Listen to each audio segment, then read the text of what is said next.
ਦੋਸਤੋ ਪੰਜਾਬੀ ਟ੍ਰਿਬਿਊਨ ਦੇ ਰੋਜ਼ਾਨਾ ਪ੍ਰੋਗਰਾਮ ਵੇਲੇ ਦੀ ਗੱਲ ਵਿੱਚ ਤੁਹਾਡਾ ਸਵਾਗਤ ਹੈ। ਮੈਂ ਆਤਿਸ਼ ਗੁਪਤਾ ਤੁਹਾਡੇ ਸਾਹਮਣੇ ਹਾਜ਼ਰ ਹਾਂ ਤੇ ਅੱਜ ਅਸੀਂ ਗੱਲ ਕਰਾਂਗੇ ਨਵੇਂ ਸੰਸਦ ਭਵਨ ਦੇ ਉਦਘਾਟਨ ਮੌਕੇ ਦੰਗਲ ਅਤੇ ਚੰਨੀ ਦੀ ਤਲਵੀ ਪਹਿਲੇ ਹਫਤੇ। ਸਾਡੇ ਨਾਲ ਇਸ ਬਾਰੇ ਗੱਲਬਾਤ ਕਰਨ ਲਈ ਵਿਸ਼ੇਸ਼ ਤੌਰ ਤੇ ਹਾਜ਼ਰ ਨੇ ਸਾਡੇ ਸੀਨੀਅਰ ਪੱਤਰਕਾਰ ਸ਼੍ਰੀ ਚਰਨਜੀਤ ਜੀ। ਚਰਨਜੀਤ ਜੀ, ਤੁਹਾਡਾ ਬਹੁਤ ਬਹੁਤ ਸਵਾਗਤ ਹੈ ਜੀ। ਮਿਹਰਬਾਨੀ ਤੁਹਾਡੀ। ਚਰਨਜੀਤ ਜੀ, ਪਿਛਲੇ ਕਈ ਦਿਨਾਂ ਤੋਂ ਨਵੀਂ ਸੰਸਦ ਭਵਨ ਦੀ ਇਮਾਰਤ ਦੇ ਉਦਘਾਟਨ ਨੂੰ ਲੈ ਕੇ ਦੇਸ਼ ਦੇ ਵਿੱਚ ਇੱਕ ਵਿਵਾਦਕ ਮਾਹੌਲ ਬਣਿਆ ਹੋਇਆ ਸੀਗਾ। ਜੇ ਗੱਲ ਵਿਰੋਧੀ ਪਾਰਟੀਆਂ ਦੀ ਕਰਦੇ ਹਾਂ ਤਾਂ ਵਿਰੋਧੀ ਪਾਰਟੀਆਂ ਦੀ ਮੰਗ ਸੀਗੀ ਵੀ ਕਿ ਇਸ ਇਮਾਰਤ ਦਾ ਉਦਘਾਟਨ ਹੈ ਜਿਹੜਾ ਉਹ ਰਾਸ਼ਟਰਪਤੀ ਕਰਨ, ਤੇ ਉਹਨਾਂ ਵੱਲੋਂ ਇਸੇ ਮੰਗ ਨੂੰ ਲੈ ਕੇ ਜਿਹੜਾ ਹੈਗਾ ਪ੍ਰੋਗਰਾਮ ਤੱਕ ਦਾ ਜਿਹੜਾ ਹੈਗਾ ਬਾਈਕਾਟ ਕਰ ਦਿੱਤਾ। ਪਰ ਅੱਜ ਜੇ ਦੇਖਦੇ ਹਾਂ ਤਾਂ ਇਸ ਨਵੀਂ ਸੰਸਦ ਭਵਨ ਦੀ ਇਮਾਰਤ ਦਾ ਜਿਹੜਾ ਉਦਘਾਟਨ ਹੈ ਦੇਸ਼ ਦੇ ਪ੍ਰਧਾਨ ਮੰਤਰੀ ਸ਼੍ਰੀ ਨਰਿੰਦਰ ਮੋਦੀ ਵੱਲੋਂ ਕੀਤਾ ਗਿਆ। ਅਸੀਂ ਜਾਣਨਾ ਚਾਹਾਂਗੇ ਅੱਜ ਸਾਰੇ ਦਿਨ ਦਾ ਵਰਤਾਂਤ ਕੀ ਕੁਝ ਰਿਹਾ, ਕੀ ਕੁਝ ਅੱਜ ਦਿਨ 'ਚ ਹੋਇਆ, ਇਹ ਸਾਡੇ ਦਰਸ਼ਕਾਂ ਨਾਲ ਜ਼ਰੂਰ ਸਾਂਝਾ ਕਰੋ। ਤੁਹਾਡੀ ਗੱਲ ਬਿਲਕੁਲ ਦਰੁਸਤ ਹੈ ਕਿ ਕੰਟਰੋਵਰਸੀ ਦੇ ਦੌਰਾਨ ਹੀ ਜਿਹੜਾ ਨਵਾਂ ਸੰਸਦ ਭਵਨ ਬਣਿਆ ਹੈ ਉਹਦਾ ਜਿਹੜਾ ਇਨੈਗੂਰੇਸ਼ਨ ਹੈ ਅੱਜ ਦੇਸ਼ ਦੇ ਪ੍ਰਧਾਨ ਮੰਤਰੀ ਨਰਿੰਦਰ ਮੋਦੀ ਹੋਰਾਂ ਨੇ ਕੀਤਾ ਹੈ ਜੀ। ਇਹ ਵਿਵਾਦ ਕੋਈ ਅੱਜ ਨਹੀਂ ਹੋਇਆ, ਬਲਕਿ ਉਸ ਟਾਈਮ ਤੋਂ ਹੀ ਇਹ ਵਿਵਾਦ ਚੱਲ ਰਿਹਾ ਹੈ ਜਦੋਂ ਇਸ ਨਵੀਂ ਸੰਸਦ ਭਵਨ ਨੂੰ ਬਣਾਉਣ ਦੀ ਗੱਲ ਚੱਲੀ ਸੀ ਜੀ। ਖਾਸ ਕਰਕੇ ਜਦੋਂ ਕੋਵਿਡ ਦਾ ਸਮਾਂ ਚੱਲ ਰਿਹਾ ਸੀਗਾ ਉਸ ਟਾਈਮ ਪ੍ਰਧਾਨ ਮੰਤਰੀ ਨਰਿੰਦਰ ਮੋਦੀ ਨੇ ਇਸ ਨਵੇਂ ਸੰਸਦ ਭਵਨ ਦਾ ਜਿਹੜਾ ਨੀਂਹ ਪੱਥਰ ਹੈ ਉਹ ਰੱਖਿਆ ਸੀ ਜੀ। ਉਸ ਟਾਈਮ ਵੀ ਇਸ ਕਿਸਮ ਦੀ ਜਿਹੜੀ ਕੰਟਰੋਵਰਸੀ ਛਿੜੀ ਸੀ ਕਿ ਪੂਰਾ ਮੁਲਕ ਹੈ ਜਿਹੜਾ ਉਹ ਇੱਕ ਮਹਾਮਾਰੀ ਦੇ ਦੌਰ ਵਿੱਚ ਦੀ ਗੁਜ਼ਰ ਰਿਹਾ ਹੈ ਤੇ ਇਸ ਟਾਈਮ ਇੰਨੀ ਕੀ ਜ਼ਰੂਰਤ ਪੈ ਗਈ ਸੀ ਕਿ ਇਹ ਨਵੇਂ ਸੰਸਦ ਭਵਨ ਦਾ ਜਿਹੜਾ ਹੈਗਾ ਨੀਂਹ ਪੱਥਰ ਰੱਖਿਆ ਜਾਵੇ, ਜਦੋਂ ਕਿ ਸਾਡੇ ਕੋਲ ਆਲਰੇਡੀ ਆਪਣੀ ਨਵੀਂ ਜਿਹੜੀ ਪੁਰਾਣੀ ਪਾਰਲੀਮੈਂਟ ਹੈ ਉਹ ਮੌਜੂਦ ਸੀ ਔਰ ਸਾਡੀਆਂ ਫੌਰੀ ਲੋੜਾਂ ਵੀ ਇਸ ਗੱਲ ਦੀ ਮੰਗ ਨਹੀਂ ਸੀ ਕਰਦੀਆਂ ਕਿ ਨਵਾਂ ਸੰਸਦ ਭਵਨ ਜੀ ਦੀ ਸਾਨੂੰ ਫੌਰੀ ਲੋੜ ਹੈ ਜੀ। ਇਹ ਕੰਟਰੋਵਰਸੀ ਉਸ ਟਾਈਮ ਦੀ ਚੱਲਦੀ ਆ ਰਹੀ ਸੀ। ਸੋ ਅੱਜ ਵੀ ਉਸੇ ਕੰਟਰੋਵਰਸੀ ਦੇ ਵਿੱਚ ਇਸ ਦਾ ਜਿਹੜਾ ਉਦਘਾਟਨ ਹੋਇਆ ਹੈ। ਪ੍ਰਧਾਨ ਮੰਤਰੀ ਨੇ ਅੱਜ ਜਦੋਂ ਉਦਘਾਟਨ ਕਰ ਰਹੇ ਸੀਗੇ ਤਾਂ ਚਾਹੀਦਾ ਤਾਂ ਜਿਸ ਤਰ੍ਹਾਂ ਉਹ ਨਾਅਰਾ ਦਿੰਦੇ ਨੇ ਕਿ ਸਬਕਾ ਸਾਥ ਸਬਕਾ ਵਿਕਾਸ, ਪਰ ਇਹ ਨਾਅਰੇ ਦੀ ਜਿਹੜੀ ਹਕੀਕਤ ਹੈ ਉਹ ਸਾਨੂੰ ਕਿਧਰੇ ਜਿਹੜੀ ਨਜ਼ਰ ਨਹੀਂ ਆਈ। ਉਹਦਾ ਕਾਰਨ ਇਹੀ ਸੀ ਕਿ ਜਿਹੜੀ ਸੱਤਾਧਾਰੀ ਹੁਕਮਰਾਨ ਪਾਰਟੀ ਹੈ ਉਹਦੀ ਮੌਜੂਦਗੀ ਇਸ ਮੌਕੇ ਸੀ, ਪਰ ਜਿਹੜੀ ਦੂਸਰੀ ਧਿਰ ਹੈ, ਵਿਰੋਧੀ ਧਿਰ ਹੈ ਜਾਂ ਦੂਸਰੀਆਂ ਪਾਰਟੀਆਂ ਜਿਨ੍ਹਾਂ 'ਚ ਤਕਰੀਬਨ 21 ਸਿਆਸੀ ਦਲ ਸ਼ਾਮਲ ਨੇ ਔਰ ਕਾਂਗਰਸ ਵੀ ਸ਼ਾਮਲ ਹੈ, ਉਹਨਾਂ ਦੀ ਜਿਹੜੀ ਗੈਰ ਮੌਜੂਦਗੀ ਹੈ ਉਹ ਕਈ ਤਰ੍ਹਾਂ ਦੇ ਜਿਹੜੇ ਸਵਾਲ ਹੈ ਉਹ ਉਠਾਉਂਦੀ ਨਜ਼ਰ ਆਈ ਹੈਗੀ ਹੈ ਜੀ। ਚਾਹੀਦਾ ਤਾਂ ਇਹ ਸੀ ਕਿ ਜਦੋਂ ਅਸੀਂ ਪ੍ਰਧਾਨ ਮੰਤਰੀ ਆਪਣੇ ਭਾਸ਼ਣ ਦੇ ਵਿੱਚ ਇਸ ਨੂੰ ਲੋਕਤੰਤਰ ਦਾ ਸਭ ਤੋਂ ਸੁੱਚਾ ਮੰਦਰ ਦੱਸ ਰਹੇ ਸਨ ਤਾਂ ਲੋਕ ਰਾਜੀ ਕਦਰਾਂ ਕੀਮਤਾਂ ਦੀ ਗੱਲ ਕਰ ਰਹੇ ਸਨ, ਤਾਂ ਇਸ ਸੰਸਦੀ ਲੋਕ ਰਾਜੀ ਪ੍ਰਣਾਲੀ ਦੇ ਵਿੱਚ ਚੰਗਾ ਹੁੰਦਾ ਜਦੋਂ ਇਸ ਇਮਾਰਤ ਦਾ ਉਦਘਾਟਨ ਹੁੰਦਾ ਉਦੋਂ ਹਾਕਮ ਧਿਰ ਦੇ ਨਾਲ ਨਾਲ ਬਾਕੀ ਸਾਰੀ ਸਿਆਸੀ ਪਾਰਟੀਆਂ ਵੀ ਸ਼ਾਮਲ ਹੁੰਦੀਆਂ ਜੀ। ਹੁਣ ਪਿਛਲੇ ਟਾਈਮ ਤੋਂ ਅਸੀਂ ਦੇਖ ਰਹੇ ਹਾਂ ਕਿ ਜਿੰਨੇ ਵੀ ਅਗਲੇ ਟਾਈਮ 'ਚ ਹੁਣ ਅੱਗੇ, ਕਿਉਂਕਿ 2024 ਦੀਆਂ ਇਲੈਕਸ਼ਨ ਹੋਣੀਆਂ ਨੇ ਜੀ। ਲੋਕ ਸਭਾ ਦੀਆਂ, ਤਾਂ ਤਕਰੀਬਨ ਸਾਰੀ ਜਿਹੜੇ ਹੁਣ ਇਸ ਤੋਂ ਬਾਅਦ ਵਰਤਾਰੇ ਚੱਲਣੇ ਨੇ ਉਹਨਾਂ ਦਾ ਜਿਹੜਾ ਫੋਕਸ ਹੈ ਉਹ 2024 ਨੂੰ ਦੇ ਮੱਦੇ ਨਜ਼ਰ ਹੀ ਹੋਣਾ ਹੈ ਜੀ। ਸੋ ਅੱਜ ਵਾਲਾ ਜਿਹੜਾ ਇਨੈਗੂਰੇਸ਼ਨ ਸਮਾਗਮ ਸੀ ਉਹ ਵੀ ਟੋਟਲੀ ਉਹਦੇ ਵਿੱਚੋਂ ਵੀ ਜਿਹੜਾ ਝਲਕਾਰ ਹੈ ਉਹ ਅਗਲੀਆਂ ਚੋਣਾਂ ਦਾ ਸਾਨੂੰ ਦੇਖਣ ਨੂੰ ਮਿਲਿਆ ਹੈਗਾ ਜੀ। ਕਿਉਂਕਿ ਪ੍ਰਧਾਨ ਮੰਤਰੀ ਤੇ ਜਿਸ ਤਰ੍ਹਾਂ ਫੋਕਸ ਕੀਤਾ ਗਿਆ ਸਮੁੱਚਾ ਫੰਕਸ਼ਨ, ਜਿਸ ਤਰ੍ਹਾਂ ਇਸ ਤਰ੍ਹਾਂ ਦਾ ਬਿੰਬ ਘੜਿਆ ਗਿਆ, ਕਿਉਂਕਿ ਜਿਸ ਟਾਈਮ ਉਹਨਾਂ ਦੀ ਐਂਟਰੀ ਹੁੰਦੀ ਹੈ ਤਾਂ ਸਮੁੱਚੇ ਫੋਕਸ ਦੇ ਵਿੱਚ ਇਕੱਲੇ ਪ੍ਰਧਾਨ ਮੰਤਰੀ ਨਜ਼ਰ ਆਉਂਦੇ ਨੇ ਸਾਨੂੰ ਜੀ। ਬਿਲਕੁਲ। ਸਾਨੂੰ ਇਹ ਲੱਗਦਾ ਸੀ ਕਿ ਜੋ ਵੀ ਹੈ ਇੱਥੇ ਇਕੱਲੇ ਸਾਡੇ ਪ੍ਰਧਾਨ ਮੰਤਰੀ ਹੈ, ਆਲ ਇਨ ਆਲ ਸਾਰੇ ਪਾਸੇ ਉਹੀ ਦਿਖਾਈ ਦੇ ਰਹੇ ਸਨ ਜੀ। ਤੇ ਲੋਕ ਰਾਜੀ ਸਿਸਟਮ ਦੀ ਜਦੋਂ ਗੱਲ ਕਰਦੇ ਆ ਉਹ ਤਾਂ ਸਾਨੂੰ ਕਲੈਕਟੀਵਿਟੀ ਦੇ ਵਿੱਚ ਸਾਰੀਆਂ ਚੀਜ਼ਾਂ ਦਿਖਣੀਆਂ ਚਾਹੀਦੀਆਂ ਨੇ, ਨਜ਼ਰ ਪੈਣੀਆਂ ਚਾਹੀਦੀਆਂ ਨੇ ਜੀ। ਕਾਂਗਰਸ ਨੇ ਜਿਹੜੀ ਆਵਾਜ਼ ਪਹਿਲਾਂ ਉਠਾਈ ਸੀ ਜਾਂ ਦੂਸਰੇ ਦਲਾਂ ਨੇ ਆਵਾਜ਼ ਉਠਾਉਣੀ ਸ਼ੁਰੂ ਕੀਤੀ ਕਿ ਜਦੋਂ ਤੁਸੀਂ ਇਸ ਦਾ ਇਨੈਗੂਰੇਸ਼ਨ ਕਰ ਰਹੇ ਹੋ ਤਾਂ ਜ਼ਰੂਰੀ ਹੈ ਕਿ ਜਿਹੜਾ ਸਾਡਾ ਸੰਵਿਧਾਨਕ ਹੈੱਡ ਹੈ, ਜਿਨ੍ਹਾਂ ਨੂੰ ਅਸੀਂ ਆਦੀਵਾਸੀ ਰਾਸ਼ਟਰਪਤੀ ਵੀ ਕਹਿ ਸਕਦੇ ਹਾਂ, ਮਹਿਲਾ ਰਾਸ਼ਟਰਪਤੀ ਵੀ ਕਹਿ ਸਕਦੇ ਹਾਂ, ਤਾਂ ਉਹਨਾਂ ਦੀ ਇਹ ਡਿਮਾਂਡ ਰਹੀ ਸੀ ਕਿ ਸੰਸਦ ਭਵਨ ਦਾ ਜਿਹੜਾ ਇਨੈਗੂਰੇਸ਼ਨ ਹੈ ਉਹ ਰਾਸ਼ਟਰਪਤੀ ਤੋਂ ਕਰਾਇਆ ਜਾਵੇ ਕਿਉਂਕਿ ਉਹ ਸਾਡੇ ਸੰਵਿਧਾਨਕ ਹੈੱਡ ਨੇ। ਪਰ ਹੁਕਮਰਾਨ ਪਾਰਟੀ ਨੇ ਇਸ ਚੀਜ਼ ਨੂੰ ਬਿਲਕੁਲ ਦਰਕਨਾਰ ਕਰ ਦਿੱਤਾ ਸੀ। ਅੱਜ ਆਪਾਂ ਨੂੰ ਕਿਤੇ ਵੀ ਦੇਖੋ, ਪਹਿਲੀ ਗੱਲ ਤਾਂ ਇਹ ਹੈ ਕਿ ਰਾਸ਼ਟਰਪਤੀ, ਉਪ ਰਾਸ਼ਟਰਪਤੀ ਗੈਰ ਮੌਜੂਦ ਰਹੇ। ਦੂਸਰਾ, ਸਮਾਗਮਾਂ ਦੇ ਵਿੱਚੋਂ 21 ਦਲ ਹੈ ਜਿਹੜੇ ਜਿਨ੍ਹਾਂ ਦਾ ਤਕਰੀਬਨ 250 MP ਬਣ ਜਾਂਦੇ ਨੇ, ਮੇਜਰ ਪੋਰਸ਼ਨ ਬਣਦਾ ਹੈ, ਉਹਨਾਂ ਦੀ ਗੈਰ ਹਾਜ਼ਰੀ ਵੀ ਸਾਨੂੰ ਨਜ਼ਰ ਪਈ ਹੈ। ਜੀ। ਤੀਸਰੀ ਵੱਡੀ ਗੈਰ ਹਾਜ਼ਰੀ ਆਤਿਸ਼ ਜੀ ਨਜ਼ਰ ਸਾਨੂੰ ਇਹ ਪਈ ਹੈ ਕਿ ਜਿਹੜਾ ਮਾਰਗਦਰਸ਼ਕ ਮੰਡਲ ਬਣਾਇਆ ਸੀ ਭਾਜਪਾ ਨੇ, ਜਿਹਦੇ ਵਿੱਚ ਪ੍ਰਧਾਨ ਮੰਤਰੀ ਖੁਦ ਸੀ, ਜੀ ਰਾਜਨਾਥ ਸਿੰਘ ਸੀ, ਔਰ ਤੀਸਰੇ ਮੁਰਲੀ ਮਨੋਹਰ ਜੋਸ਼ੀ ਜੀ ਸੀ, ਔਰ LK ਅਡਵਾਨੀ ਸੀ। ਜੀ ਇਹਦੇ ਵਿੱਚੋਂ ਬਤੌਰ ਪ੍ਰਧਾਨ ਮੰਤਰੀ ਨਰਿੰਦਰ ਮੋਦੀ ਤਾਂ ਹਾਜ਼ਰ ਸਨ, ਰਾਜਨਾਥ ਸਿੰਘ ਵੀ ਹਾਜ਼ਰ ਸਨ, ਪਰ ਜਿਹੜੇ ਮਾਰਗਦਰਸ਼ਕ ਦੇ ਜਿਹੜੇ ਅਹਿਮ ਮੰਡਲ ਜਿਹੜੇ ਮੈਂਬਰ ਹੈ LK ਅਡਵਾਨੀ ਤੇ ਮੁਰਲੀ ਮਨੋਹਰ ਜੋਸ਼ੀ, ਉਹ ਕਿਤੇ ਸਾਨੂੰ ਲਾਈਮਲਾਈਟ ਦੇ ਵਿੱਚ ਨਜ਼ਰ ਨਹੀਂ ਆਏ। ਜੀ ਜਦੋਂ ਤੁਸੀਂ ਆਪਣਿਆਂ ਨੂੰ ਵੀ ਛੱਡ ਦਿੰਦੇ ਹੈਗੇ ਹੋ ਤਾਂ ਦੂਸਰੇ ਫਿਰ ਤੁਹਾਡੇ ਕੋਲੋਂ ਕਿਸੇ ਕਿਸਮ ਦੀ ਕਿਉਂ ਤਵੱਕੋ ਕਰਨਗੇ। ਜੀ। ਇਹ ਠੀਕ ਹੈ ਕਿ ਕੁਝ ਪਾਰਟੀਆਂ ਨੇ ਜਿਹੜੀਆਂ NDA ਨਾਲ ਜੁੜੀਆਂ ਰਹੀਆਂ ਨੇ ਪਹਿਲਾਂ, ਜਿਸ 'ਚ ਸ਼੍ਰੋਮਣੀ ਅਕਾਲੀ ਦਲ ਦੇ ਸੁਖਬੀਰ ਸਿੰਘ ਬਾਦਲ ਵੀ ਅੱਜ ਉੱਥੇ ਹਾਜ਼ਰ ਸਨ, ਉਹਨਾਂ ਦੀ ਮੌਜੂਦਗੀ ਸੀ। ਲੋੜ ਇਹ ਗੱਲ ਠੀਕ ਹੋ ਸਕਦੀ ਹੈ ਆਤਿਸ਼ ਕਿ ਕਿਸੇ ਜਿਸ ਤਰ੍ਹਾਂ ਭਵਿੱਖ ਦੀਆਂ ਸਾਡੀਆਂ ਲੋੜਾਂ ਨੇ, ਜਿਸ ਤਰ੍ਹਾਂ ਸਾਡੀ ਪਾਪੂਲੇਸ਼ਨ 140 ਕਰੋੜ ਨੂੰ ਟੱਚ ਕਰ ਗਈ ਹੈ, ਕੱਲ ਨੂੰ ਡੀਲਿਮਿਟੇਸ਼ਨਸ ਹੋਣੀਆਂ ਨੇ, ਬਿਲਕੁਲ ਨਵੇਂ ਹਲਕੇ ਬਣਨੇ ਨੇ, ਉਹਨਾਂ ਲੋੜਾਂ ਨੂੰ ਦੇਖਦਿਆਂ ਇਹ ਨਵੇਂ ਸੰਸਦ ਭਵਨ ਦੀ ਜ਼ਰੂਰਤ ਤਾਂ ਸੀ। ਜੀ ਪਰ ਅਸੀਂ ਜੇ ਇਹੀ ਚੀਜ਼, ਕਿਉਂਕਿ ਇਹ ਐਂ ਤਾਂ ਹੈ ਨਹੀਂ ਸੀ ਆਤਿਸ਼ ਕਿ ਕਿਸੇ ਰੇਲਵੇ ਸਟੇਸ਼ਨ ਦਾ ਉਦਘਾਟਨ ਸੀ ਜਾਂ ਕਿਸੇ ਹਵਾਈ ਅੱਡੇ ਦਾ ਉਦਘਾਟਨ ਸੀ ਕਿ ਚਲੋ ਤੁਸੀਂ ਪ੍ਰਧਾਨ ਮੰਤਰੀ ਉੱਥੇ ਗਿਆ ਤੇ ਕਰਤਾ, ਜਾਂ ਜਿਹੜਾ ਆਪਾਂ ਕਹਿ ਦਈਏ ਰੇਲਵੇ ਮਿਨਿਸਟਰ ਗਿਆ ਤੇ ਕਰਤਾ। ਜੀ ਇਹ ਇੱਕ ਸੰਸਦ ਭਵਨ ਸੀ ਜਿਸ ਦੀ ਰੂਹ ਨੇ ਟੋਟਲ 140 ਕਰੋੜ ਲੋਕਾਂ ਦੀ ਤਰਜਮਾਨੀ ਕਰਨੀ ਹੈ। ਜੀ, ਬਿਲਕੁਲ। ਉਹਨਾਂ ਦੀ ਤਰਜਮਾਨੀ ਕਿਹਨਾਂ ਦੇ ਜ਼ਰੀਏ ਹੁੰਦੀ ਹੈ ਕਿ ਜਿਹੜੇ ਚੁਣ ਕੇ MP ਆਉਂਦੇ ਨੇ।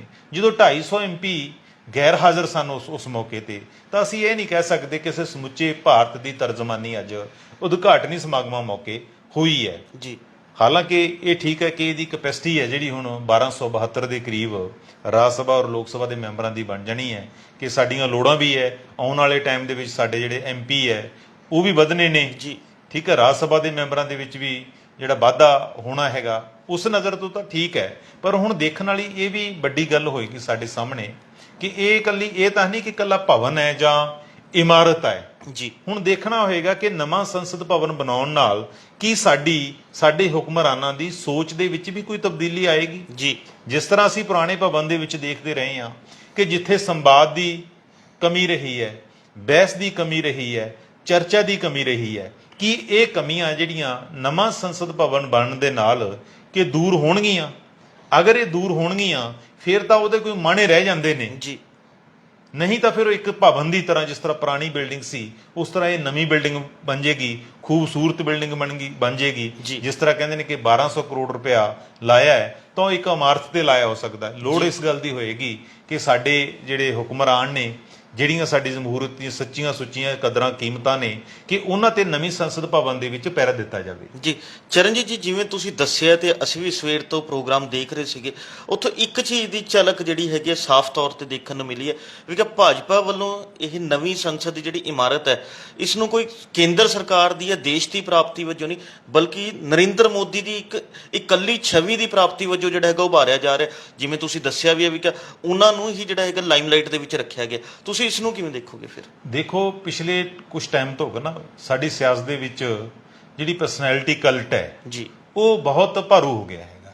ਇਹਦੇ ਵਿੱਚ ਹੁਣ ਪਾਰਟੀਆਂ ਦੇ ਵਿੱਚ ਚਾਹੇ ਆਮ ਆਦਮੀ ਪਾਰਟੀ ਲੈ ਲਓ, ਉਹ ਵੀ ਟੋਟਲ ਫੋਕਸ ਹੈ ਇੱਕ ਵਿਅਕਤੀ ਵਿਸ਼ੇਸ਼ ਤੇ। ਜੀ ਇਹ ਜਮਹੂਰੀਅਤ ਦੇ ਲਈ ਬੜੀ ਨੁਕਸਾਨਦਾਇਕ ਹੈਗਾ। ਜੀ ਜਮਹੂਰੀਅਤ ਤਾਂ ਮੰਗ ਕਰਦੀ ਹੈ, ਪਹਿਲੀ ਗੱਲ ਤਾਂ ਪਾਰਟੀਆਂ ਦੇ ਵਿੱਚ ਜਿਹੜੀ ਇੰਟਰਨਲ ਡੈਮੋਕ੍ਰੇਸੀ ਹੈ ਉਹਨੂੰ ਬੜਾ ਵੱਡਾ ਜਿਹੜਾ ਡੈਂਟ ਹੈ ਉਹ ਪੈ ਚੁੱਕਿਆ ਹੈਗਾ। ਜੀ ਇੱਕ ਵਿਅਕਤੀ ਵਿਸ਼ੇਸ਼, ਇਸੇ ਕਰਕੇ ਪਾਰਟੀਆਂ ਜਿਹੜੀਆਂ ਗਿਰਾਵਟ ਵੱਲ ਜਾਂਦੀਆਂ ਨੇ। ਜੇ ਅਸੀਂ ਸ਼੍ਰੋਮਣੀ ਅਕਾਲੀ ਦਲ ਦੀ ਗੱਲ ਕਰ ਲਈਏ ਰੀਜਨਲ ਪਾਰਟੀ ਦੇ ਤੌਰ ਤੇ, ਇਹਦੇ ਵਿੱਚ ਵੀ ਇੱਕ ਪਰਿਵਾਰ ਦਾ ਦਬਦਬਾ ਰਿਹਾ ਹੈ। ਬਿਲਕੁਲ। ਕਾਂਗਰਸ ਦੇ ਵਿੱਚ ਵੀ ਇੱਕ ਪਰਿਵਾਰ ਦਾ ਦਬਦਬਾ ਰਿਹਾ ਹੈ। ਜੇ ਭਾਜਪਾ 'ਚ ਇਹ ਗੱਲ ਨਹੀਂ, ਹਾਲਾਂਕਿ ਕਾਫੀ ਹੱਦ ਤੱਕ ਪਾਈ ਜਾ ਰਹੀ ਹੈ, ਉਹਦੇ ਵਿੱਚ ਵਿਅਕਤੀ ਵਿਸ਼ੇਸ਼ ਦਾ ਦਬਦਬਾ ਰਿਹਾ ਹੈ। ਉਹਦੇ ਨਾਲ ਇਹ ਕਿ ਜਦੋਂ ਕਿ ਵਿਅਕਤੀ ਚਲੇ ਜਾਂਦੇ ਨੇ, ਉਹ ਪਾਰਟੀਆਂ ਦੇ ਵਿੱਚ ਇੱਕ ਤਾਂ ਨਵੀਂ ਲੀਡਰਸ਼ਿਪ ਦਾ ਜਿਹੜਾ ਉਭਾਰ ਹੋਣਾ ਹੁੰਦਾ ਹੈ ਉਹ ਬੰਦ ਹੋ ਜਾਂਦਾ ਹੈ। ਇਸ ਤਰ੍ਹਾਂ ਪ੍ਰਧਾਨ ਮੰਤਰੀ ਮੋਦੀ ਹੈ, ਜਿਸ ਤਰ੍ਹਾਂ ਉਹ ਇੱਕ ਲੋਕਰਾਜੀ ਨੇਤਾ ਦੇ ਬਜਾਏ ਇੱਕ ਡਿਕਟੇਟਰ ਦੇ ਤੌਰ ਤੇ ਜ਼ਿਆਦਾ ਕਿ ਜੋ ਇੰਡੀਵਿਜੂਅਲ ਨੇ ਕਿਹਾ। ਹਾਲਾਂਕਿ ਜਮਹੂਰੀਅਤ ਦੇ ਵਿੱਚ ਤਾਂ ਇਹ ਹੁੰਦਾ ਕਿ ਸਾਰਿਆਂ ਨੂੰ ਨਾਲ ਲੈ ਕੇ ਚੱਲਣਾ ਹੁੰਦਾ ਹੈ, ਇੱਕ ਕਲੈਕਟਿਵ ਫੈਸਲੇ ਹੁੰਦੇ ਨੇ, ਜਿਵੇਂ ਕੈਬਨਿਟ ਹੈ, ਸਾਂਝੇ ਫੈਸਲੇ ਹੁੰਦੇ ਨੇ। ਹੁਣ ਚਾਹੇ ਦੇਸ਼ ਦੀ ਕੈਬਨਿਟ ਦੇਖ ਲਓ, ਚਾਹੇ ਸਾਡੇ ਸੂਬੇ ਦੀ ਕੈਬਨਿਟ ਦੇਖ ਲਓ, ਉਹਦੇ 'ਚ ਕੀ ਹੁੰਦਾ ਹੈ ਕਿ ਜਿਸ ਤਰ੍ਹਾਂ ਮੁੱਖ ਮੰਤਰੀ ਸੋਚਦਾ ਹੈ, ਜਿਸ ਤਰ੍ਹਾਂ ਪ੍ਰਧਾਨ ਮੰਤਰੀ ਸੋਚਦਾ ਹੈ, ਉਸ ਤੇ ਮੋਹਰ ਲਾ ਦਿੱਤੀ ਜਾਂਦੀ ਹੈ ਸਾਰੇ ਕੈਬਨਿਟ ਵਜ਼ੀਰਾਂ ਵੱਲੋਂ। ਕਿਤੇ ਕੋਈ ਇਦਾਂ ਦੀ ਕੋਈ ਉਹ ਤੇ ਵਿਰੋਧ ਨਹੀਂ ਅੰਦਰ ਖੜਾ ਹੁੰਦਾ, ਕੋਈ ਕਿਸੇ ਗੱਲ ਦੀ ਕੋਈ ਟੀਕਾ ਟਿੱਪਣੀ ਨਹੀਂ ਹੁੰਦੀ ਇਸ ਕਰਕੇ ਇਹ ਦੌਰ ਹੈ ਜਿਹੜਾ ਉਹ ਸਾਡੇ ਜਿਹੜੇ ਡੈਮੋਕ੍ਰੇਸੀ ਲਈ ਤਾਂ ਬੜਾ ਖਤਰਨਾਕ ਹੈ। ਠੀਕ ਹੈ, ਇਹਦੇ ਵਿੱਚ ਪਰਸਨੈਲਿਟੀਆਂ ਜਿਹੜੀਆਂ ਉਹਨਾਂ ਦਾ ਵਾਰ ਹੋ ਜਾਂਦਾ ਹੈ, ਪਰ ਪਰਸਨੈਲਿਟੀ ਕਲਟ ਹੈ ਜਿਹੜਾ ਇਹ ਸਾਡੀ ਜਮਹੂਰੀਅਤ ਲਈ ਕਾਫੀ ਖਤਰਾ ਜਿਹੜਾ ਉਹਦਾ ਇੱਕ ਤਰ੍ਹਾਂ ਬਿੰਬ ਸਿਰਜਿਆ ਜਾ ਰਿਹਾ ਜੀ। ਚਰਨਜੀਤ ਜੀ, ਅੱਜ ਇੱਕ ਪਾਸੇ ਤਾਂ ਸੰਸਦ ਦਾ ਉਦਘਾਟਨ ਹੋ ਰਿਹਾ ਸੀ, ਜੇ ਅਸੀਂ ਦੂਜੇ ਪਾਸੇ ਦੇਖਦੇ ਹਾਂ ਤਾਂ ਸਾਡੇ ਦੇਸ਼ ਦੇ ਮਹਾਨ ਖਿਡਾਰੀ ਜਿਨ੍ਹਾਂ ਨੇ ਸਾਡੇ ਦੇਸ਼ ਦਾ ਨਾਮ ਦੁਨੀਆ ਭਰ 'ਚ ਰੋਸ਼ਨ ਕੀਤਾ, ਉਹ ਸੰਘਰਸ਼ ਕਰ ਰਹੇ ਸੀ, ਪ੍ਰਦਰਸ਼ਨ ਕਰ ਰਹੇ ਸੀ, ਉਹਨਾਂ ਨਾਲ ਖਿੱਚਤੂ ਹੋ ਰਹੀ ਸੀਗੀ ਕਿਉਂਕਿ ਪਿਛਲੇ ਲਗਭਗ 1 ਮਹੀਨੇ ਤੋਂ ਵੱਧ ਸਮਾਂ ਬੀਤ ਚੁੱਕਾ ਹੈ। ਸਾਡੇ ਖਿਡਾਰੀ ਜਿਹੜੇ ਨੇ ਦਿੱਲੀ ਜੰਤਰ ਮੰਤਰ ਤੇ ਧਰਨਾ ਪ੍ਰਦਰਸ਼ਨ ਕਰ ਰਹੇ ਸੀਗੇ, ਜਿਹੜਾ ਆਪਣੀ ਮੰਗਾਂ ਨੂੰ ਲੈ ਕੇ ਇਨਸਾਫ ਦੀ ਮੰਗ ਕਰ ਰਹੇ ਸੀਗੇ। ਉਸ ਨੂੰ ਕਿਵੇਂ ਦੇਖੋਗੇ ਵੀ ਇੱਕ ਪਾਸੇ ਉਦਘਾਟਨ ਹੋ ਰਿਹਾ ਸੀ ਤਾਂ ਦੂਜੇ ਪਾਸੇ ਸਾਡੇ ਦੇਸ਼ ਦੇ ਮਹਾਨ ਖਿਡਾਰੀ ਜਿਹੜੇ ਨੇ ਉਹ ਸੰਘਰਸ਼ ਦਾ ਰਾਹ ਅਖਤਿਆਰ ਕਰ ਰਹੇ ਸੀ, ਇਸ ਨੂੰ ਕਿਵੇਂ ਦੇਖੋਗੇ? ਦੇਖੋ, ਬਿਲਕੁਲ ਦੋ ਤਸਵੀਰਾਂ ਉੱਭਰ ਕੇ ਅੱਜ ਸਾਡੇ ਦੇਸ਼ ਦੀ ਰਾਜਧਾਨੀ ਦੇ ਵਿੱਚ ਆਈਆਂ ਨੇ ਜੀ। ਇੱਕ ਪਾਸੇ ਤਾਂ ਉਦਘਾਟਨੀ ਸਮਾਰੋਹ ਸੀ ਜਿੱਥੇ ਜਮਹੂਰੀਅਤ ਦੀ ਖੂਬਸੂਰਤੀ ਦੀ ਗੱਲ ਹੋ ਰਹੀ ਸੀ, ਲੋਕ ਰਾਜ ਦੇ ਮੰਦਰ ਦੀ ਗੱਲ ਹੋ ਰਹੀ ਸੀ, ਤੇ ਦੂਸਰੇ ਪਾਸੇ ਬਿਲਕੁਲ ਕੰਟਰਾਡਿਕਟੀ ਗੱਲ ਹੋ ਰਹੀ ਸੀ ਕਿ ਜਿਹੜੇ ਪਹਿਲਵਾਨ ਲੜਕੀਆਂ ਕਾਫੀ ਸਮੇਂ ਤੋਂ ਪ੍ਰੋਟੈਸਟ ਕਰ ਰਹੀਆਂ ਨੇ ਉਹਨਾਂ ਨੇ ਅਨਾਉਂਸ ਕੀਤਾ ਹੋਇਆ ਸੀ ਕਿ ਅਸੀਂ ਨਵੇਂ ਸੰਸਦ ਭਵਨ ਦੇ ਨਜ਼ਦੀਕ ਜਾ ਕੇ ਜਿਹੜੀ ਮਹਾ ਪੰਚਾਇਤ ਕਰਨੀ ਹੈਗੀ ਹੈ ਜੀ। ਪ੍ਰੋਟੈਸਟ ਕਰਨਾ ਇੱਕ ਸਾਡਾ ਸੰਵਿਧਾਨਕ ਹੱਕ ਹੈ, ਸਾਨੂੰ ਇਹ ਰਾਈਟ ਹੈ, ਅਸੀਂ ਕੋਈ ਇਲੀਗਲ ਐਕਟ ਤਾਂ ਕਰ ਨਹੀਂ ਰਹੇ ਹੁੰਦੇ। ਤਾਂ ਉਹ ਲੜਕੀਆਂ ਵੀ, ਪਹਿਲਵਾਨ ਲੜਕੀਆਂ ਵੀ ਆਪਣੇ ਹਮੈਤੀਆਂ ਨਾਲ ਅੱਜ 2 ਬੈਰੀਕੇਡ ਤਾਂ ਉਹਨਾਂ ਨੇ ਪਹਿਲਾਂ ਪਾਰ ਕੀਤੇ, ਉਸ ਤੋਂ ਬਾਅਦ ਉੱਥੇ ਮਹਾ ਪੰਚਾਇਤ ਕਰਨੀਆਂ ਚਾਹੁੰਦੀ ਸੀ। ਉਹਨਾਂ ਕੋਲੇ ਕੋਈ ਇਸ ਕਿਸਮ ਦੇ ਕੋਈ ਵੈਪਨ ਨਹੀਂ ਸੀ, ਜਿਹੜੇ ਮਾਰੂ ਖਾਲੀ ਹੱਥ ਸੀ ਸਾਰੀਆਂ ਲੜਕੀਆਂ। ਬਿਲਕੁਲ ਠੀਕ ਹੈ, ਕੋਈ ਇਸ ਤਰ੍ਹਾਂ ਦੇ ਸਲੋਗਨ ਨਹੀਂ ਸੀ ਲਗਾ ਰਹੀਆਂ। ਠੀਕ ਹੈ, ਉਹਨਾਂ ਨੂੰ ਮਾਰਚ ਕੀਤੇ ਜਾਣ ਤੋਂ ਰੋਕਿਆ ਜਾਂ ਉਹ ਮਹਾ ਪੰਚਾਇਤ ਕੀਤੇ ਜਾਣ ਤੋਂ ਰੋਕਿਆ ਗਿਆ। ਇਹਦੇ ਨਾਲ ਹੀ ਆਤਿਸ਼ ਜੀ ਮੈਨੂੰ ਇੱਕ ਗੱਲ ਹੋਰ ਵੀ ਲੱਗਦੀ ਹੈਗੀ ਹੈ ਕਿ ਜਿਹੜਾ ਮਹਿਲਾਵਾਂ ਦਾ, ਜਦੋਂ ਅਸੀਂ ਕਹਿੰਦੇ ਬੇਟੀ ਪੜ੍ਹਾਓ ਬੇਟੀ ਬਚਾਓ, ਇਹ ਗੱਲ ਕਰਦੇ ਆ ਤਾਂ ਇੱਕੋ ਦਿਨ ਚ ਸਾਨੂੰ 2 ਮਹਿਲਾਵਾਂ ਦੀ ਗੱਲ ਚੱਲੀ। ਇੱਕ ਤਾਂ ਸਾਡੀ ਮਹਿਲਾ ਰਾਸ਼ਟਰਪਤੀ ਕਿ ਉਹਨਾਂ ਦੀ ਉੱਥੇ ਗੈਰ ਹਾਜ਼ਰੀ ਰਹੀ, ਜਿਹੜੀ ਉਹ ਮੰਗ ਵਿਰੋਧੀ ਕਰਦੇ ਰਹੇ ਸੀ ਕਿ ਉਹਨਾਂ ਤੋਂ ਇਨੈਗੂਰੇਸ਼ਨ ਹੋਣਾ ਚਾਹੀਦਾ ਹੈ। ਦੂਸਰੇ ਪਾਸੇ ਇਹ ਲੜਕੀਆਂ ਜਿਹੜੀਆਂ ਆਪਣੇ ਨਿਆਂ ਦੀ, ਇਨਸਾਫ ਦੀ ਲੜਾਈ ਲੜ ਰਹੀਆਂ ਸੀ, ਉਹਨਾਂ ਦੀ ਅੱਜ ਦਿੱਲੀ ਪੁਲਿਸ ਨੇ ਜਿਹੜੀ ਖਿੱਚਤੂ ਕੀਤੀ ਹੈ। ਇਹ ਦੋਨੇ ਆਪਾ ਵਿਰੋਧੀ ਗੱਲਾਂ ਅੱਜ ਜਿਹੜੀਆਂ ਦੇਸ਼ ਦੀ ਰਾਜਧਾਨੀ ਸਾਨੂੰ ਦੇਖਣ ਨੂੰ ਮਿਲੀਆਂ ਨੇ। ਬਹੁਤ ਸਾਰੀਆਂ ਜਿਹੜੀਆਂ ਕਿਸਾਨ ਜਥੇਬੰਦੀਆਂ ਨੇ, ਖਾਪ ਪੰਚਾਇਤਾਂ ਨੇ, ਜਿਸ ਤਰ੍ਹਾਂ ਰਕੇਸ਼ ਟਕੈਤ ਉਧਰੋਂ ਯੂਪੀ ਦੇ ਵਿੱਚੋਂ ਆਏ ਸੀ, ਉਹਨਾਂ ਨੇ ਗਾਜੀਪੁਰ ਦੇ ਵਿੱਚ ਉਹਨਾਂ ਨੂੰ ਉੱਥੇ ਰੋਕ ਲਿਆ ਤੇ ਉੱਥੇ ਉਹਨਾਂ ਨੇ ਪ੍ਰੋਟੈਸਟ ਕੀਤਾ। ਇਸ ਤਰ੍ਹਾਂ ਪੰਜਾਬ 'ਚੋਂ ਜਿਹੜੇ ਕਿਸਾਨ ਗਏ ਸੀ ਉਹਨਾਂ ਨੂੰ ਅੰਬਾਲੇ ਰੋਕ ਲਿਆ ਗਿਆ। ਇਸ ਤਰ੍ਹਾਂ ਜਿਹੜੇ ਹਰਿਆਣਾ ਦੇ ਕਿਸਾਨ ਆਗੂ ਸੀ ਉਹਨਾਂ ਨੂੰ ਹਰਿਆਣਾ ਪੁਲਿਸ ਨੇ ਘਰਾਂ ਦੇ ਵਿੱਚ ਨਜ਼ਰਬੰਦ ਕੀਤਾ ਹੈ। ਤਾਂ ਇਸ ਤਰ੍ਹਾਂ ਦਾ ਨਜ਼ਾਰਾ ਇੱਕ ਤਾਂ ਇਹ ਸੀ ਕਿ ਸਾਰੇ ਨੈਸ਼ਨਲ ਹੁਕਅਪ ਦੇ ਦਿਖਾਇਆ ਜਾ ਰਿਹਾ ਸੀ ਕਿ ਕਿਸ ਤਰ੍ਹਾਂ ਜਿਹੜਾ ਹੈਗਾ ਇਨੈਗੂਰੇਸ਼ਨ ਹੋ ਰਿਹਾ, ਪ੍ਰਧਾਨ ਮੰਤਰੀ ਦੀ ਚਮਕ ਦਮਕ ਹੈ ਜਿਹੜੀ ਉਸ ਨੂੰ ਫੋਕਸ ਕੀਤਾ ਜਾ ਰਿਹਾ ਸੀ। ਦੂਸਰੇ ਪਾਸੇ ਦਿੱਲੀ ਦੇ ਵਿੱਚ ਹੀ ਖਿੱਚਤੂ ਹੋ ਰਹੀ ਸੀ, ਦੇਸ਼ ਦੀ ਰਾਜਧਾਨੀ ਦੇ 4 ਚੁਫੇਰੇ ਜਿਹੜੀ ਚੱਪੇ ਚੱਪੇ ਤੇ ਜਿਹੜੀ ਪੁਲਿਸ ਲਾਈ ਹੋਈ ਸੀ। ਤਾਂ ਅਸੀਂ ਕਿੱਦਾਂ ਕਹਿ ਸਕਦੇ ਹਾਂ ਕਿ ਇਹ ਸਬਕਾ ਸਾਥ ਹੈ, ਸਬਕਾ ਵਿਕਾਸ ਹੈ? ਇੱਕ ਪਾਸੇ ਤੁਸੀਂ ਇਨੈਗੂਰੇਟ ਕਰ ਰਹੇ ਹੋ, ਦੂਸਰੇ ਪਾਸੇ ਉਹੀ ਲੋਕਤੰਤਰ ਦੀ ਜਿਹੜੀਆਂ ਕਦਰਾਂ ਕੀਮਤਾਂ ਨੇ ਉਹ ਤੇ ਪਹਿਰਾ ਦੇਣ ਵਾਲੀਆਂ ਲੜਕੀਆਂ ਜਿਹੜੀਆਂ ਸ਼ਾਂਤਮਈ ਪ੍ਰੋਟੈਸਟ ਕਰਨਾ ਚਾਹੁੰਦੀਆਂ ਉਹਨਾਂ ਨੂੰ ਰੋਕ ਰਹੇ ਹੋ। ਜੀ ਚਰਨਜੀਤ ਜੀ, ਇਹ ਤਾਂ ਸੀ ਕੌਮੀ ਪੱਧਰ ਦੀ ਗੱਲ। ਜੇ ਇਸ ਦੇ ਨਾਲ ਹੀ ਗੱਲ ਆਪਾਂ ਪੰਜਾਬ ਦੀ ਕਰੀਏ ਤਾਂ ਪੰਜਾਬ ਦੇ ਸਾਬਕਾ ਮੁੱਖ ਮੰਤਰੀ ਚਰਨਜੀਤ ਸਿੰਘ ਚੰਨੀ ਦੇ ਖਿਲਾਫ ਜਿਹੜਾ ਹੈਗਾ ਵਿਜੀਲੈਂਸ ਸ਼ਿਕੰਜਾ ਕਸਣ ਜਾ ਰਹੀ ਹੈ। ਸਾਨੂੰ ਪਤਾ ਲੱਗਿਆ, ਖਬਰਾਂ ਵੀ ਸਾਹਮਣੇ ਆਈਆਂ। ਅਸੀਂ ਜਾਣਨਾ ਚਾਹਾਂਗੇ ਇਸ ਬਾਰੇ ਤੁਹਾਡੇ ਕੋਲ ਕੀ ਇਨਪੁਟ ਹੈ ਜਾਂ ਕੀ ਇਸ 'ਚ ਸੱਚਾਈ ਹੈ ਵੀ ਕਿ ਵਿਜੀਲੈਂਸ ਕੀ ਕਰਨ ਜਾ ਰਹੀ ਹੈ? ਵੈਸੇ ਕੱਲ ਤੋਂ ਇੱਕ ਖਬਰ ਨਿਕਲ ਕੇ ਸਾਹਮਣੇ ਆ ਰਹੀ ਹੈ ਕਿ ਜਿਹੜਾ ਜੂਨ ਮਹੀਨੇ ਦਾ ਪਹਿਲਾ ਹਫ਼ਤਾ ਹੈ ਇਹਦੇ ਵਿੱਚ ਸਾਬਕਾ ਮੁੱਖ ਮੰਤਰੀ ਚਰਨਜੀਤ ਸਿੰਘ ਚੰਨੀ ਦੀਆਂ ਜਿਹੜੀਆਂ ਮੁਸ਼ਕਲਾਂ ਦੇ ਵਿੱਚ ਹੋਰ ਜਿਹੜੀ ਬੜੋਤਰੀ ਹੋ ਸਕਦੀ ਹੈ, ਸੰਭਾਵਨਾ ਕਹੀ ਜਾ ਰਹੀ ਹੈ। ਕਿਉਂਕਿ ਪਹਿਲਾਂ ਹੀ ਉਹਨਾਂ ਨੂੰ ਸਰੋਤਾਂ ਤੋਂ ਵੱਧ ਆਮਦਨ ਦੇ ਕੇਸ ਦੇ ਵਿੱਚ ਤਲਬ ਕੀਤਾ ਹੋਇਆ ਸੀ, ਉਹਨਾਂ ਦੀ ਜਾਂਚ ਚੱਲ ਰਹੀ ਸੀ ਔਰ ਵਿਜੀਲੈਂਸ ਨੇ ਉਹਨਾਂ ਨੂੰ ਇੱਕ ਪ੍ਰੋਫਾਰਮਾ ਦਿੱਤਾ ਸੀ ਕਿ ਤੁਸੀਂ ਇਹਨੂੰ ਭਰ ਕੇ ਸਾਨੂੰ ਵਾਪਸ ਦੇਣਾ। ਉਹ ਪ੍ਰੋਫਾਰਮਾ ਕਾਫੀ ਔਖਾ ਹੁੰਦਾ ਹੈ ਕਿ ਜਿਹਦੇ ਵਿੱਚ ਤੁਸੀਂ ਸੈਲਫ ਡਿਸਕਲੋਜ਼ਰ ਕਰਨੀ ਹੁੰਦੀ ਹੈ ਕਿ ਉਹ ਤੁਹਾਨੂੰ ਫਸਾ ਵੀ ਸਕਦਾ ਕਿ ਉਹਦੇ ਵਿੱਚ ਮਾਮਲੇ ਇਸ ਕਿਸਮ ਦੇ ਹੁੰਦੇ ਨੇ। ਤਾਂ ਚਰਨਜੀਤ ਸਿੰਘ ਚੰਨੀ ਹੋਰਾਂ ਨੇ ਉਹਤੇ ਬਸ ਵਿਜੀਲੈਂਸ ਤੋਂ ਮੋਹਲਤ ਮੰਗੀ ਸੀ ਕਿ ਸਾਨੂੰ ਕੁਝ ਸਮਾਂ ਦੇ ਦਿਓ। ਉਹਨਾਂ ਨੂੰ ਸਮਾਂ ਦੇ ਦਿੱਤਾ ਸੀ।